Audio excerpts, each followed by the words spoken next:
The Secretary of the Treasury, Paul O'Neill, coming up in just a moment. CNN's continuing coverage of America's new war after a short break.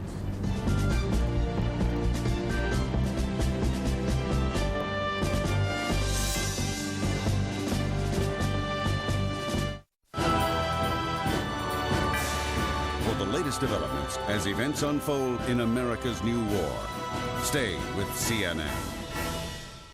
Medicare medication coverage. Are you having difficulty using inhalers or mixing your breathing medications?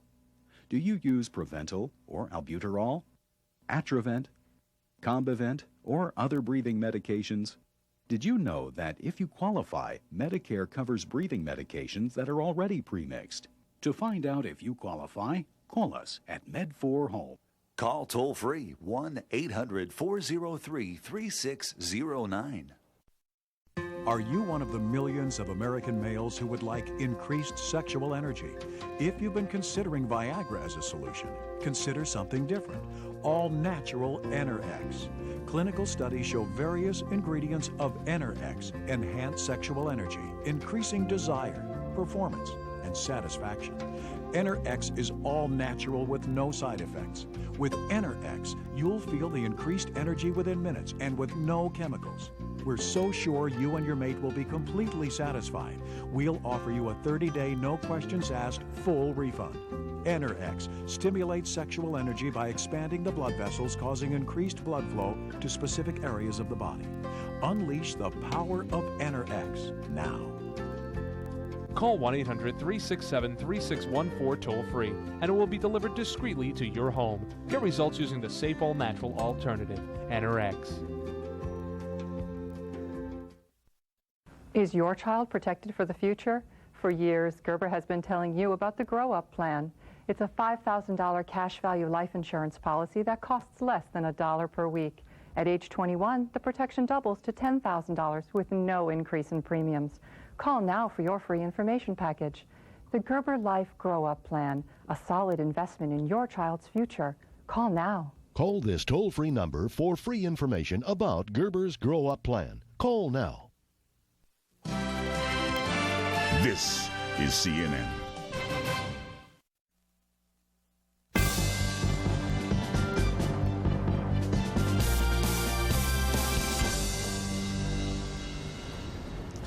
On this Monday in New York, we keep a close eye on the stock markets. They've come off their lows of the day. The Dow is down about 675, give or take.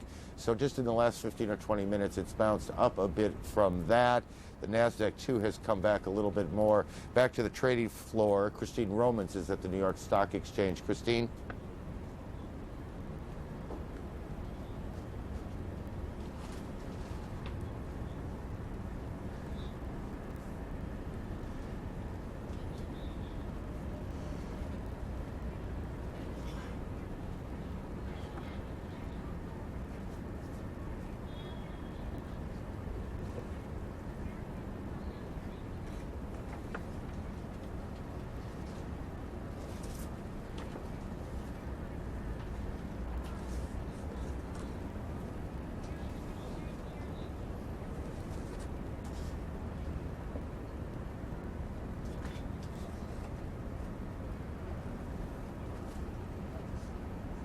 Okay.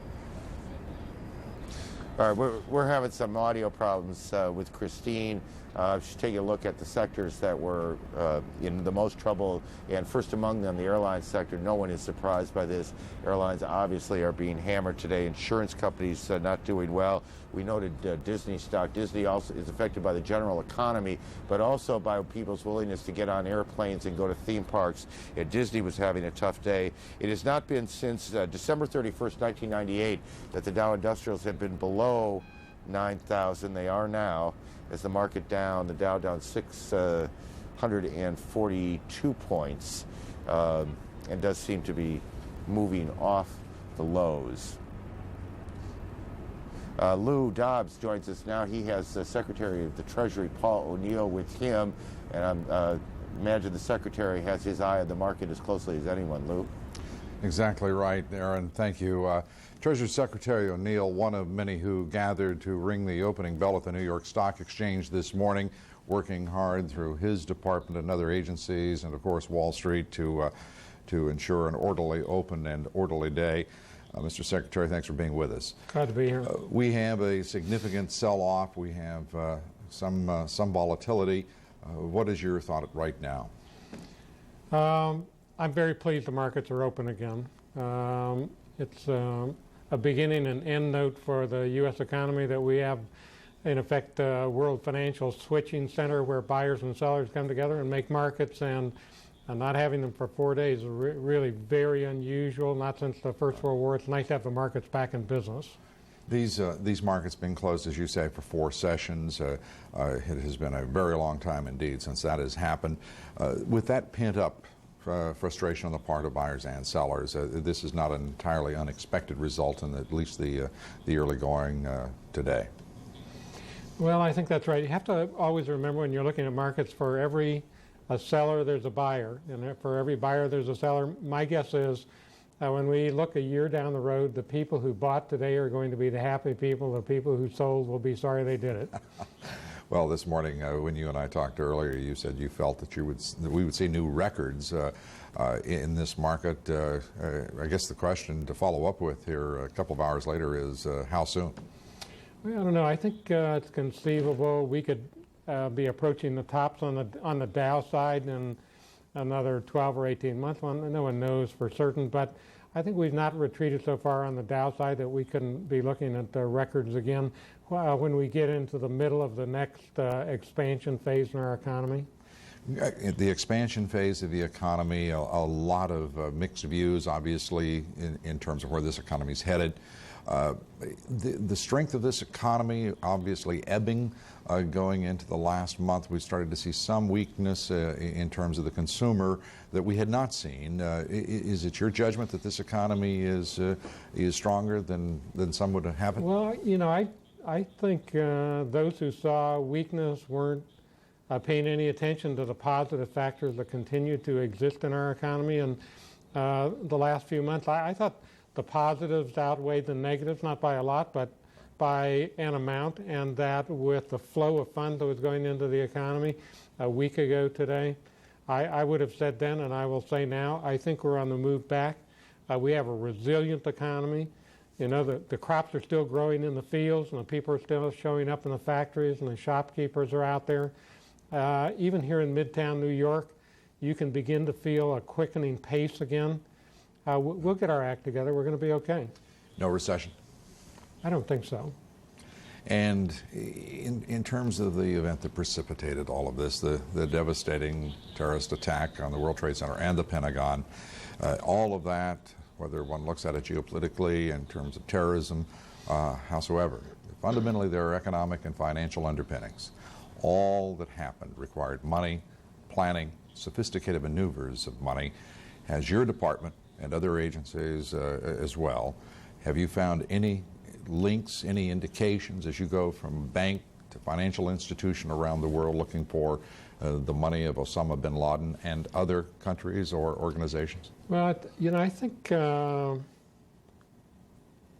some time we in the United States have lived in our minds in a world that was free from terrorists and the murders, and it turns out we were too soft in our understanding of what could possibly happen to us. And what you're going to see now is an all-out attack on, first of all, labeling terrorists and suspected terrorists, and then systematically going after their financial assets, not just waging a usual kind of war against these kind of people, but waging a financial war and enlisting the leaders of civilized world countries and their financial institutions in helping us identify who these people are and where their money is and taking it away from them. Mr. Secretary, let me put it straightforwardly. There are countries and banking systems within those countries that have said they are either neutral or not to be in any way complicit in an investigation by the United States or any number of other countries. The President has said you are, in effect, either with us or against us. Does that apply to international banking? Absolutely. Absolutely. The civilized world needs to band together. We need to use all the tools that are at our disposal to get these people, and we intend to do that. Mr. Secretary, we thank you for being with us on this opening day of the New York Stock Exchange and return to what we hope is normalcy in U.S. markets and markets around the world. Thanks for having me. Secretary Paul O'Neill. Well, Aaron Brown, back to you on this day in which we have seen the Dow retreat from a bit from its lows, and we still have a ways to go, about 2 hours, to see what truly happens here in the waning hours of trading today. Lou, thank you. It's a lot of red out there, a lot of red numbers. We saw Philip Morris, though, was up a fraction. So I guess in good times or bad, people keep smoking, and maybe they keep smoking a little more in bad times. But not much good news out of Wall Street. Our senior White House correspondent, John King, joins us now. President, some very pointed words today. Other events at the White House. John, good afternoon. Good afternoon to you, Aaron. The Treasury Secretary just again echoing. It's remarkable, the very muscular, if you will, for lack of a better term, language from people throughout the administration, from the President on down. The Treasury Secretary just there telling Lou Dobbs, even in matters of international finance, the administration adopting an us or them strategy here, with us or against us. We know the President has been making that case directly in diplomatic phone calls around the world, Secretary of State Powell as well. And a bit earlier today, President Bush over at the Pentagon, meeting there to discuss the call-up of 35,000 or so reservists. You see him here with the Defense Secretary Donald Rumsfeld, his National Security Advisor Condoleezza Rice, other Pentagon officials. This for a briefing on just how the Pentagon will use the National Guard members and the reservists who are called up. But when the President was asked about the prime suspect, Osama bin Laden, Mr. Bush using very, very tough language here. Again, the administration has said it is planning a possible military campaign. Listen to the tough words of the President of the United States. Osama bin Laden is just one person. He is representative of networks of people who absolutely have made their cause to defeat the freedoms that we understand, and we will not allow him to do so. Mr. You want bin Laden dead? I want him held. I want justice. And there's an old poster out west, as I recall, that said "Wanted, dead or alive." Now, Mr. Bush emerging from that meeting to shake hands, as you see here, walking down the corridors of the Pentagon, shaking hands with members of the armed services. A poignant moment off camera, Aaron. The President, after shaking these hands, walked into a cafeteria. Among the people he greeted, there was a pregnant woman whose husband is among those killed in the attack on the Pentagon. As the President was in meeting with families at the Pentagon, one person in the room quietly began singing "God Bless America." Others in the room picked up on that song. The President himself, who was preparing to leave the room, stopped and stayed and joined in the singing of "God Bless America."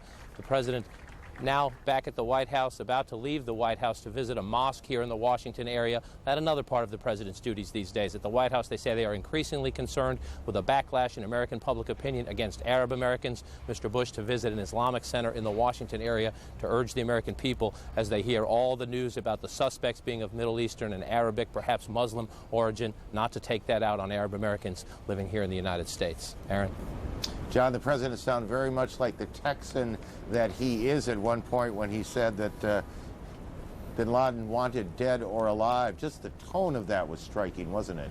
The tone is striking, and some people are raising alarms about this. The rhetoric has increased. The tone of it has escalated in recent days. Domestically, some political advisors to this White House, outside advisors, saying the President is setting the bar pretty high here, that the administration has now made clear that it will get, to use the words of Mr. Bush and others, Osama bin Laden, a task that proved the Clinton administration tried to do and was very unsuccessful. And remember, this comes at a time the President trying to build an international coalition that includes many moderate Arab states, Saudi Arabia and Egypt among them, Pakistan included in the groups, countries that have radical Islamic fundamentalist problems, if you will, domestic problems of their own. Many ambassadors from those countries concerned that such language, bin Laden is a popular figure among certain populations in those countries.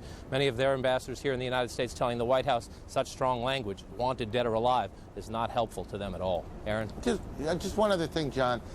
This administration, very disciplined administration. The President, when he talks to reporters, very disciplined. Just in watching him today, I had the sense that he was improvising a little bit more than he often does. And let me just, did you have any sense of that, or was it just one of those things in my head? Well, certainly the President is speaking off the cuff much more often. No notes there, but administration officials say they believe that's when the president is at his best. Look back at the criticism of the president or the analysis of the president over the past 6 days. Many critical of that Oval Office address on the night of the attacks, highly complimentary of the